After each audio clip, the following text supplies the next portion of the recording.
اور محبوب کے اپنوں نے جب نبی پاک سے دلیل مانگی نا کہ آپ اللہ کے نبی ہیں تو اس کی دلیل کیا ہے، اپنوں نے دلیل مانگی، قریش نے۔ اپنوں کو منوانا ذرا مشکل ہوتا ہے نا، بھئی اللہ کا قانون ہے، اس نے چراغ کے بالکل نیچے اندھیرا بنا دیا ہے، اس کا قانون ہے، کیا کیا جائے، نہیں مانتے۔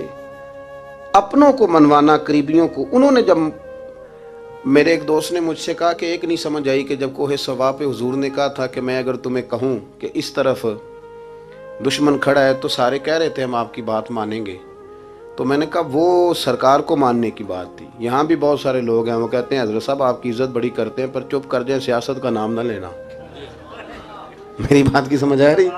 آپ کی عزت بڑی کرتے ہیں پر چپ کر جائیں، آپ نے یہ نہیں کہنا کہ سود نہ کھاؤ، بالکل آپ نے یہ نہیں کہنا کہ چودھری صاحب کے بچے کی شادی پہ بینڈ باجا نہیں ہونا، کیونکہ ہم تو عزت کرتے ہیں۔ عزت کرنا اور ہوتا ہے اور بات ماننا ان میں فرق ہوتا ہے نا جی، کچھ لوگ حیا کرتے ہیں پر بات، لیکن زیادہ خوشی اسی کی ہوتی ہے جو حیا بھی کرے اور بات بھی مانے۔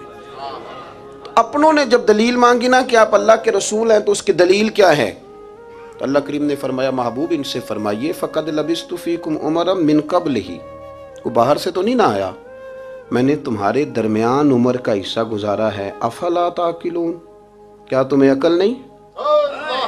میری طرح کا کوئی سچا ہے تو دکھاؤ، کوئی صادق اور امین ہے تو دکھاؤ۔ تمہارے بیچ نبی کریم کا نا اٹھنا بیٹھنا چلنا پھرنا یہ اس طرح کا تھا کہ کوئی چیز کسی پر بوجھ نہیں بنتی تھی، بلکہ جو دیکھتا جاتا تھا مدینے والے کا غلام بنتا جاتا تھا۔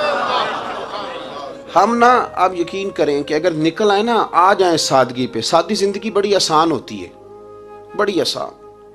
یہ جو بچے 4,500 روپیہ لگا کے بال کھڑے کراتے ہیں نا سر پہ، یہ پھر پریشان بھی رہتے ہیں کہ اتنے پیسے لگا دیے دیکھا کسی نے بھی نہیں۔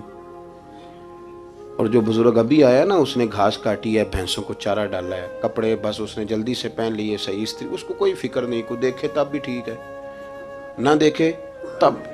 نبی پاک صلی اللہ علیہ وسلم نے انسان کو کہا کہ اندر کا بوجھ اتار دے ورنہ تیرے لیے جینا مشکل ہو جائے گا، یہ اتار دے اندر کے سارے بوجھ، یہ جھوٹ کا بوجھ، یہ عداوت کا بوجھ، یہ حسد کا بوجھ۔ اعلیٰ حضرت بریلوی رحمۃ اللہ علیہ ملفوظات شریف میں فرماتے ہیں کہ حسد کرنے والا سامنے والے بندے پہ اعتراض نہیں کرتا، بلکہ حسد کرنے والا اللہ کی تقسیم پہ اعتراض کرتا ہے، وہ کہتے ہیں اسے کو دیا ہے مجھے دینا چاہیے تھا۔ بحث کرتے ہیں لوگ، اپنے گھر بیٹھ کے دلائل جمع کرتے ہیں، کبھی کسی شخص کے بارے میں آپ ذرا قرآن مجید پڑھیں اور میرے رسول کریم صلی اللہ تعالی وسلم کی احادیث کا مطالعہ کریں۔ قرآن تو حضرت موسیٰ کی شان بھی بیان کرتا ہے، حضرت یوسف کے تذکرے نہیں بیان کرتا قرآن، جناب عیسیٰ روح اللہ کی عظمت قرآن بیان نہیں کرتا۔ اعلیٰ حضرت بریلوی رحمۃ اللہ علیہ کے سامنے کسی نے شعر پڑھا کہ شان یوسف جو دبی تو وہ بھی اسی در پہ دبی، تو اعلیٰ حضرت فرمانے لگے تمہیں غلطی لگ گئی ہے، میرے نبی کسی کو دبانے نہیں آئے۔ تو بندے بڑے حضرت ہوتے ہیں نا جی، اعتراض تو پڑا ہے ابھی باٹتے پہ ہے، تو کہنے لگا جی شعر پہ اعتراض کرنا آسان ہے پر شعر کہنا مشکل ہے، تو فرمانے لگے چلو کہہ بھی دیتے ہیں۔ اس نے کہا دی اب کہیے، تو فرمانے لگے شعر یوں کہو کہ شان یوسف جو بڑی وہ بھی اسی در سے بڑی، شان یوسف جو بڑی تو وہ بھی اسی۔ عزت دینے سے آپ کوئی کمزور ہو جائیں گے، کوئی نقصان ہو جائے گا کسی کو عزت دینے سے، کیا فرق پڑتا ہے؟ لیکن آپ یقین کریں کہ وہ اتنی مصیبت بنی ہے عزت لینے کی، پروٹوکول لینے کی، اپنا آپ منوانے کی، اتنی زیادہ، بلکہ وہ لوگ جن کو بالکل اس چکر میں نہیں پڑنا چاہیے تھا، درویش لوگ، وزیروں کا بھی استقبال ہو رہا ہوتا ہے اور پیروں کا بھی استقبال ہو رہا ہوتا ہے۔ کوئی وزیر چڑھ جائے روڈ پہ تو رستہ غریب آدمی کو پھر بھی نہیں ملتا، تو کوئی تگڑا پیر چڑھ جائے تو پھر بھی نہیں رستہ ملتا، حالانکہ یہ درویش ہیں، یہ فقیر ہیں، یہ فقر کا درس دیتے ہیں، لیکن چاؤ ہی بڑا ہے۔ میرے رسول کریم صلی اللہ علیہ وسلم نے سادہ اور سمجھ والا اور عین طبیعت کے مطابق جس میں کسی بندے کو کوئی مشکل نہ ہو، پتہ ہے میرے محبوب کا کمال یہ تھا کہ نبی کریم تک رسائی بڑی آسان تھی، ہر بندہ بڑی آسانی سے پہنچ جاتا، بڑی آسانی سے۔ بخاری میں بھی حدیث ہے، لیکن قاضی اعجاز رحمۃ اللہ تعالی علیہ نے بڑے پیار سے لکھی ہے اور انوکھا رنگ ان کی تحریر میں چھلکتا ہے۔ حضرت انس بن مالک رضی اللہ تعالیٰ عنہ فرماتے ہیں کہ ملک شام کا ایک شخص حضور کی بارگاہ میں حاضر ہوا اپنے بادشاہ کا کوئی پیغام لے کے۔ غریب آدمی نا ویسے ہی طبعاً ہی تھوڑا سا مایوس ہوتا ہے، ڈر رہا ہوتا ہے، وہ سہما ہوا ہوتا ہے، لیکن حالات کے سہمے ہوئے لوگوں کو بتا دو حالات بدل جاتے ہیں، ایک جیسے نہیں رہتے. لیکن یہ بیچارے سہمے یہ ہر جگہ ڈر رہے ہوتے ہیں. یہ آستانوں پہ بھی ڈر کے پیچھے بیٹھے ہوئے ہوتے ہیں. آستانوں پہ بھی پروٹوکول مل رہا ہوتا ہے جس کی جیب تگڑی ہوتی ہے. تو ڈرتے ہیں یہ لوگ، اور ان پہ پریشر بڑھا دیا جاتا ہے. کچھ ایسے کام کیے جاتے ہیں جن سے ان کی دلوں پر بوجھ بھی رہتا ہے کہ نہیں نہیں یہاں بات کوئی نہیں کرنی.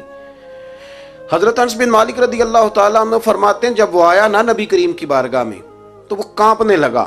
کوئی بات بھی نہیں ہوئی، کوئی ایسا مسئلہ بھی نہیں ہوا، لیکن وہ کانپنے لگا اور تھر تھر کانپنے لگا. تو اللہ کے رسول صلی اللہ علیہ وسلم نے اسے فرمایا کہ کیوں ڈرتے ہو، کیا بات ہے؟ کہنے لگا میں مدینے کی جو ریاست ہے اس کے سربراہ کے پاس آیا ہوں. غریب آدمی ہوں، ڈر لگتا ہے کوئی ایسی بات نہ ہو جائے کہ آپ ناراض ہو جائیں. تو انہوں نے تو دیکھا تھا نا ان لوگوں کو کہ جو جانور کو مالک کی مرضی کے بغیر چھاؤں میں باندھ دیتے تھے تو مار پڑتی تھی. اتنا سیانہ ہو گیا تو مرضی کرے گا، مجھے ڈر لگ رہا ہے. حضرت انس بن مالک کہتے ہیں بات کہاں کی تھی، چلی کہاں گئی. اس نے کیا کہا اور پھر جواب میں میرے محبوب نے کیا فرمایا. آپ ذرا بات کا لیول دیکھیں اور حضور کی گفتگو کا سٹیٹس دیکھیں. یہ وہ لوگ، یہ وہ تربیت ہے جو لوگوں کے دلوں اور روحوں تک اترتی ہے. میرے نبی کریم صلی اللہ تعالی علیہ وسلم نے بات سنی تو حضور رو پڑے، اور اتنا روئے کہ گھٹنوں کے بل زمین پر بیٹھ گئے. جناب انس بن مالک فرماتے ہیں حضور فرمانے لگے نہ بھائی تو کسی بادشاہ کے پاس نہیں آیا، نہ تو کسی حکمران کے پاس نہیں آیا، تو اس بیٹے کے پاس آیا ہے جس کی ماں گوشت کے خشک ٹکڑے کھا کے بھی رات گزار لیا کرتی. میری ماں تو گوشت کے خشک ٹکڑے کھا کے رات گزار لیتی تھی، نہ تو کسی. حضرت انس بن مالک کہتے ہیں اس نے بات سنی تو وہ بھی رو پڑا، اور میں نے سنی تو میں بھی رو پڑا. دوستو رسول کریم دیکھیں نا ہم لوگوں نے کس طرح کا لیول بنایا ہوا ہے. ابھی تک وہ جو دولت کا رٹا ہے تھوڑا بہت وہ ابھی تک چلتا ہے. ابھی تک خاندان کے اندر کوئی بندہ امیر ہو جائے تو چودھری بھی وہی ہوتا ہے، سیانہ بھی، میرا تو خیال ہے پیر بھی وہی ہوتا ہے. شرط یہ ہے کہ اس کے پاس پیسے ہونے چاہیے. وہی شیخ ہوتا ہے، سارا کچھ وہی ہوتا ہے. نبی پاک صلی اللہ علیہ وسلم نے ہمیں کہا کہ یہ تمہارے اندر کے بوجھ ہیں. ماہا کافی صدرک، گناہ جو ہوتا ہے یہ کھٹکتا ہے سینے میں، یہ بندے کو پریشان کرتا ہے، بندہ تکلیف میں ہوتا ہے کسی کو پتہ نہ چل جائے. ہم لوگوں نے آہستہ آہستہ کر کے نا احساسات کی دنیا چھوڑ دی ہے. ہمارا مزاج نہیں، چھوٹی چھوٹی باتیں ہوتی ہیں لیکن ہم توجہ نہیں کرتے. کوئی اتنا مشکل بات نہیں کہ رات کو بیٹا پھل لے کے آیا تو اپنی بیوی کے کمرے میں چلا گیا. لوگ اس کی ماں کو اور اس کے باپ کو یہ بات آسانی سے کہہ دیتے ہیں کہ آپ حوصلہ کریں، دفع کریں، جو کر رہا ہے کرنے دیں. لیکن جس بندے کی کل کمائی اس کا پتر ہو، اور بھری جوانی میں جس نے کہا ہو بیوی سے کہ چل میں پرانے کپڑوں پہ عید گزار لوں گا، تو نئے کپڑے بچوں کے لے آ. جس نے 30 سال سعودی عرب میں، دبئی میں، مسقط میں، پردیس میں گزارے ہوں اور وہاں کمبل بھی نہ بدلا ہو کہ چلو بچے میرے پڑ جائیں، اس کی کل کمائی باغ تیرے دی کر کر راکھی، ساری عمر گزاری تو جدوں یہ باغ پکن تے آیا لے گئے اور وپاری. تو وہ پھر جا کے تو 6 کنوں رکھ کے پلیٹ میں اپنی بیوی سے کہتا ہے جا ابا جی کو دے آ. یہ کہنا آسان ہے باپ کو کہ تو صبر کر، حوصلہ کر، پر وہ باپ جب پیچھے پلٹ کے دیکھتا ہے تو کہتا ہے دنیا نے تو تجھے تحفہ دیا ہوگا، میں نے تو جوانی تجھے دے دی، خوشیاں ساری تیرے نام کر دی اور تو میرے ساتھ یہ سلوک کرنے چلا. احساسات نہیں، اس کو پتہ ہی نہیں. روز دوست کو ٹیلی فون کرتا ہے کہ آج باہر سے کھانا کھائیں. کبھی ابا جی کو بھی کرنا کہ ابا جی آج میرے بغیر روٹی نہ کھانا، میں آؤں گا تو مل کے کھائیں گے. کبھی کہے اماں کو کہ اماں مجھے بڑے بڑے ریسٹورنٹ میں وہ مزہ نہیں آیا کہ تیرے ہاتھ کے چاولوں کی روٹی میں مزہ آیا، آج پکا نا. مجھے لگتا ہے اماں کو راشا بھی ہو تو پھر بھی وہ تیرے لیے محنت کرے گی. لیکن احساس ضروری ہے نا، وہ ہم پیدا نہیں کرتے، وہ ہماری توجہ نہیں جاتی. صاحب طبقات کہتے ہیں نبی کریم صلی اللہ تعالی علیہ وآلہ وسلم نے نا جب صحابہ کرام آئے تھے مکہ مکرمہ سے مدینہ طیبہ، تو آپ نے سن رکھا ہے کہ انصار مدینہ نے اپنی جائیدادیں بھی تقسیم کر کے آدھی آدھی مہاجرین کو دے دی تھی. تو ان میں ایک حضرت ام ایمن بھی تھی، نبی کریم کی رضائی والدہ ہیں. یہ حضرت عبداللہ رضی اللہ تعالیٰ عنہ جو سرکار کے والد گرامی ان کی آزاد کردہ لونڈی. حضرت سیدہ طیبہ طاہرہ جناب آمنہ رضی اللہ تعالیٰ عنہ کی بھی بڑی خدمت کی انہوں نے. ان کو بھی ایک باغ ملا ہوا تھا.